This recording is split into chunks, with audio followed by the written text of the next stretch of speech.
ቤቴን ስሜት አወክ። በአጋጣሚ ስትገቢ አይቼሽ ነበር እኮ።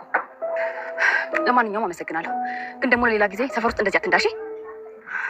ስህተቴን እንኳን ለማካካስ ሻይ እንኳን ብንጠጣስ? ለሻይ የሚሆን ትርፍ ሰዓት የለኝም። እኔ ብዙ ኃላፊነትና ትምህርት አለብኝ። እሺ አትሊስት ስምሽን እንኳን ልወቅ። ሱዛን እባላለሁ። በቃ አሁን ስራ አለብኝ፣ ሂድ። ለማንኛውም ግን ከአንቺ ይምጣ ብዬ እንጂ ስምሽን እስከናባትሽ አውቀዋለሁ። ምንድን ነው ያልከው? ለጨዋታው ድምቀት ነው። አድርቅ፣ በቃ አሁን ሂድ። አቶ ክላስ ደግሞ ምንድነው በስልጣቂ ልብስ የለበሽው? Ladies and gentlemen, please welcome to the future billionaire. This is Darik Tamire. አንቺስ ምን ጉድ ነሽ? እስኪ ተመልከች ምን እንዳደረግሽ። ይሄ እኮ ቢያንስ ዛሬ ራታችን ነበር። What? እንኳን ረገጥኩትኝ። ዛሬን እንድታበሉኝ ነበር? እስኪ ማጊ የሾይ ልብስ እኮ ነው ያበላሸብኝ። ዳሪክ ሂጂልኝ ብዬሻለሁ። ዛሬ ወደ ቤት ግቢ። ፕሮግራም ተመልካቾቻችን ላጋጠመን የቴክኒክ መቋረጥ ይቅርታ እንጠይቃለን። ቀጣይ እንገናኛለን። ቻው። ጠላ የኔ ቦታ ግን እዚህ አይደለም። በድንገት ነው እዚህ የተገኘሁት። አሁን እሺ ኬት አምጥቼ ልከፍል ነው? እማዬ በእውነት ይሄ እድል ሊያመልጠኝ አይገባም። ኦፍ ማዘሯ ደግሞ አንዴ ከደረቀች አትመለስም። ይሄ እድልማ ሊያመልጠኝ አይገባም። ሄሎ ሄሎ ሄሎ። ሱዛናና ዳሪክ አባታቸውን በልጅነታቸው አጥተዋል። እናታቸው ጉሊት እየሰራች ነው የምታስተዳድራቸው። ሱዛና ስለ እናቷ ድካም፣ ስለ እናቷ አውረድ ማየት ብዙ ነገር ታስብላታለች። ጎበዝ ተማሪም ሆና እናቷን ከችግሮቿ ማላቀቅ ትፈልጋለች። የሱዛና እህት የሆነችው ዳሪክ ደግሞ በተቃራኒው አቅጣጫ የቆመችና ስለ እናቷ ድካም ምንም ደንታ የሌላት ሞልቃቃ ልጅ ናት። ማን ከሀብታሞች ልጆች ጋራም ታወዳድራለች። ለዚህ ተጽዕኖ የፈጠረባት ገና በልጅነት እድሜዋ የልደት ፕሮግራማቸው በሚከወንበት ሰዓት ነበር አባታቸውን በሞት ያጡት። ያን እየሰማችው ያደራቃል። ያኔ የቅንጦት የተከበረላት የልደት ሰርፕራይዝ ልጆቹን ለማስደሰት በብዙ የሚታትረው አባት በድንገት ሸተት ማለቱን ተከትሎ በዚህ ምክንያት የአእምሮ መነካት ሳይደርስባት አይቀርም። ለምትናገረው ቃላቶች ስለ እናቷ ምንም አይነት ጥንቃቄ አይታይባትም። በሌላ በኩል ራሷን የማይገባት የድህነት ማማ ላይ እንዳለችም ትወቅሳለች። አባዬ ባይሞት ኑሮ ከጓደኞቼ በሙሉ የበላይ ሆኜ እኖር ነበር ትላለች። ራሷን በቅንጦትና በመሞላቀቅ ያለችው ዳሪክ ለእናቷ ምን ያህል አስቸጋሪና ከጉሊት እየሄደች ራሱ እየረበሸቻት ያለችበት ሁኔታ ነው። ገና ለገና ድንቹን ስታይ ይህንን አብስልሽ እንዳታበይኝ፣ ምክንያቱም ሰውነቴ ይቆሽሻል ትላለች። የአባቷን መሞት እያስታወሰች ልታነባትልና አይ ፊቴ ይቃጠላል፣ ፊቴ ይቆሽብኛል እያለች እንባዎቿን ለመዋጥ ትገዳለች። ብቻ ብዙ ነገሯ በጣም ወጣ ያለና ስለ እናቷ ምንም ደንታ የሌላት ግዴለሽ ናት። ሌላኛዋ ሱዛና እንግዲህ ዛሬ በትምህርት ቤት ስትመላለስ አንድ የወደዳት አፍቃሪ እንዲሁ በውበቷ ተደምሞ ፈዞ በመኪና አደጋ ስቷታል። ታዲያ አጋጣሚው ወደ ፍቅር እያመራበት መጥቷል። ምንም እንኳን በሱዛና በኩል ተቀባይነትን ባያገኝም ጎበዝ ተማሪና ምን ያህል ንቁ ተሳትፎ እንዳላት ደግሞ በደንብ አጥንቷል። የምትማረው ምን አይነት ትምህርት እንደሆነ ማለትም በሕግ እየተማረችና ጥሩ ውጤት ለማምጣት የምትታትር በጣም ጎበዝ ተማሪ እንደሆነችም ሁሉንም ነገር ስለሷ ያውቃል። እናም አንዳንድ ነገሮቿን የሷን ባህሪ እያነሳ ሲነግራት እንዴት ልታውቅ ቻልክ እያለች እየጠየቀች ነው ያለችው። አንቺ ሳትነግሪኝ ስለ ስምሽም ስለ አባትሽም ሁሉንም አውቃለሁ ይላል። ይህ የሆነበት ዋነኛ ምክንያት ያኔ በመኪናው አደጋ በደረሰባት ሰዓት መታወቂያዎቿና በእጇ የያዘችው ደብተሮቿ መበታተናቸው ነበር። ታዲያ የእሷ መገለጫ የሆነውን መታወቂያ ለአጋጣሚ አንስቶ ፎቶግራፍም አንስቶ ይዞት ነበረ። ስልክ ቁጥሯንም እንደዚሁ። ያኔ ባደረሰባት የመኪና አደጋ ለጊዜው ብትናደድበትም ይቅርታ አድርጋለት ዛሬ ግን መንገደኛ እያሸኛኛትና ወራት የሚፈልገው አንዳንድ ነገር እንዳለ ነው እየገለጸላት ያለው። እሷም በትህትና ትምህርት ቤት ድረስ ሲመላለስና አብሯት ሲሸኛት እባክህ አብረ ባትከተለኝ ደስታዬ ነው እያለች እየጠየቀችው ነው ያለችው። የባሮክ ጓደኛ የሆነው ሻንቆ ደግሞ ይችን የመሰለች ልጅ አሳምኖ ሊወስዳት ነው እያለ በቅናት ነው ራሱን እየተናደደ ያለበት ሁኔታ ነው። ለማንኛውም ሻንቆና ባሮክ እንግዲህ ከአንድ ቤት የሚኖሩ ጓደኛሞች ናቸው።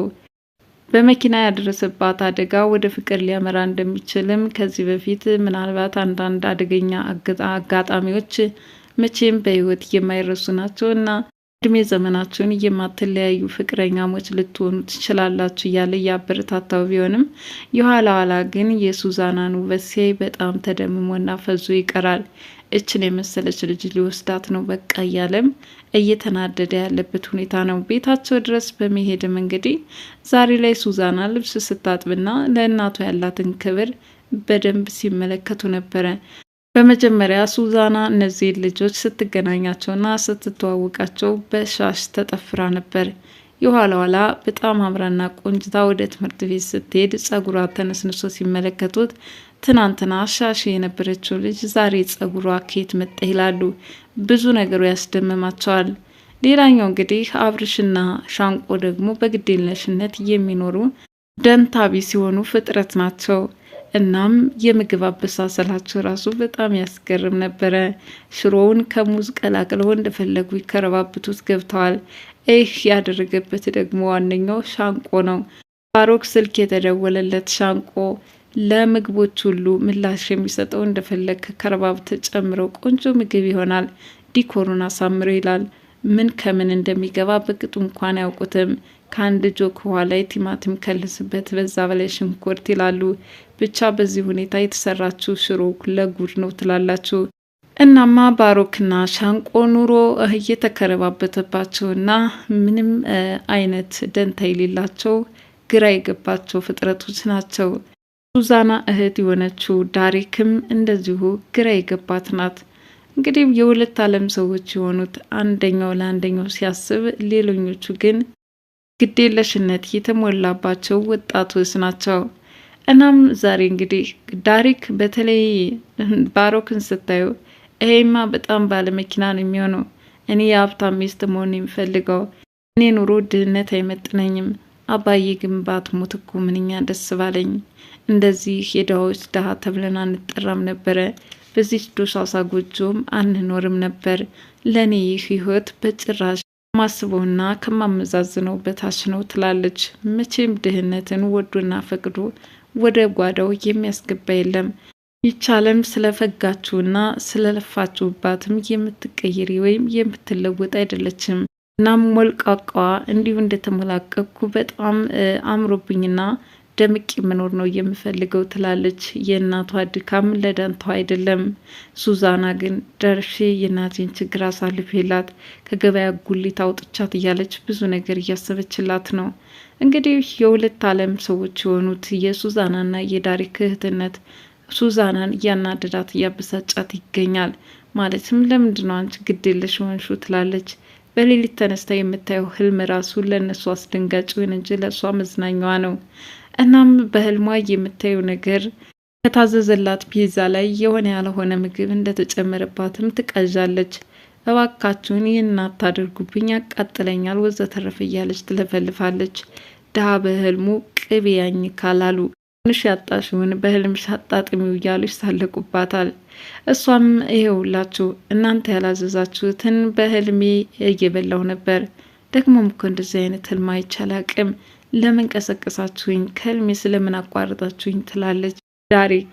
እናም የዳሪክ ብስለት ማጣት በሱዛና በኩል እማዬን መቼውን የምታግዛት መቼውን ብልጥ የምትሆነው እያለች እየተናደደችባት ነው ያለችው። እናትየዋም ቢሆን ሞልቃቋዋ ልጇን ከመናገር ይልቅ ዝም ብላ ያው ድህነቷን ድህነት አድርጋ ከስራዋ ጋር እየታገለች ነው ያለችው። እናት መከረኛ። በዚህ መልኩ እንግዲህ አባት የሞተባቸውን ልጆቻቸውን ሽክፍ አድርገው እያሳደጉ ያሉ እናት እውነት የሁላችንም ትውስታ ትዝታ ናቸው ብዬ አስባለሁ። እናት ለዘላለም ትኑር። እንደዛ ጉሊት ለፍታና ደክማ እየሰራች ምስጋና ያጣችው ዳሪክ ምስኪን እናቷን ብር ካልሰጠሽኝ ያለቻት ነው። ምክንያቱም አንድ ፍቅረኛ ቶሎ ገንዘብ ይዘሽ ድረሽልኝ ብሏታል። እሷም አካውንቱን ተቀበላ ለመላክ እየተጣደፈች ነው። እናትየዋን በትምህርት ሀሳባ ልትቀበል ብትፈልግ ዛሬ ገበያ እንዳልተሸጠላት ስትናገር በጭራሽ ያስፈልገኛል እያለች እያስጨነቀቻት ነው ያለችው። ግድ የለሽዋ ዳሪክ ለእናቷ አይደለም ለፍቅረኛዋ የሚሰጥ ይቅርና እሷ ራሱ የቅንጦትና ከጓደኞቼ በላይ ሆኜ ነው መኖር የምፈልገው እያለች ማስጨነቅ አልነበረባትም። ሮ ለታደለው ይታደሉታል አሊያም ደግሞ ይታገሉታል ነው እንግዲህ የሱዛናና የዳሪክ እህትነት ለየቀል ሆኖ እናቲቱን ምናለ እንደ ሱዛና ጥሩ ልጅ ብትሆኝልኝ እያለቻት ነው። ሱዛና ለእናቷ ያላት እሳቤ ለእናቷ ድካም መቀነስ ያላት አስተሳሰብ በጣም ደስ የሚል ነው። እናም አንባቢ ከመሆኑ የተነሳ እንግዲህ ባሮክ መጽሐፍ ገዝቶ እንደሰጣትና ከሷ ጋር መቆየት እንዳለበት ነግሯታል ማለት ነው። ጊዜው አውሰኝ እንጂ በጭራሽ ለአንደኛው ይህን መጽሐፍ አልወስድም ስትል ነው እየነገረችው። እንግዲህ የልጅ በመጽሐፍ ሀሳብ ወደ ህይወቷ ለመግባት ፈልጓል። እሷም እየተጠራጠረች ነው ያለችው።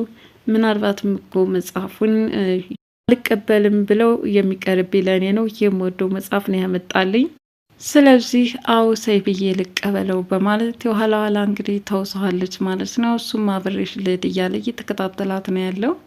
ሱዛና ክፉኛ ወደ ባሮክ ውጥመድ ውስጥ ልትገባ ትችላለች። ሻንቆ በቀናት እንግዲህ ይች ልጅ የመሰለች ሊወስዳት ነው እያለ ነው ያለው ማለት ነው። በሁለቱ ወንዶች አጣብቂኝ ውስጥ የገባችው ሱዛና በቀጣይ ክፍል ምን ይገጥማት ይሆን አብረን እንመለከታለን። ለዛሬ አዲሱ እያቀረብኩላችሁ ሱዛና ድራማ ይህንን ይመስል ነበረ። መቼም ይህን ድራማ እንደምትወዱት ተስፋ አድርጋለሁ። እናንተም እንድትመለከቱት ሪኮመንድ አድርጋችኋለሁ። መልካም ጊዜ። ባይ ባይ።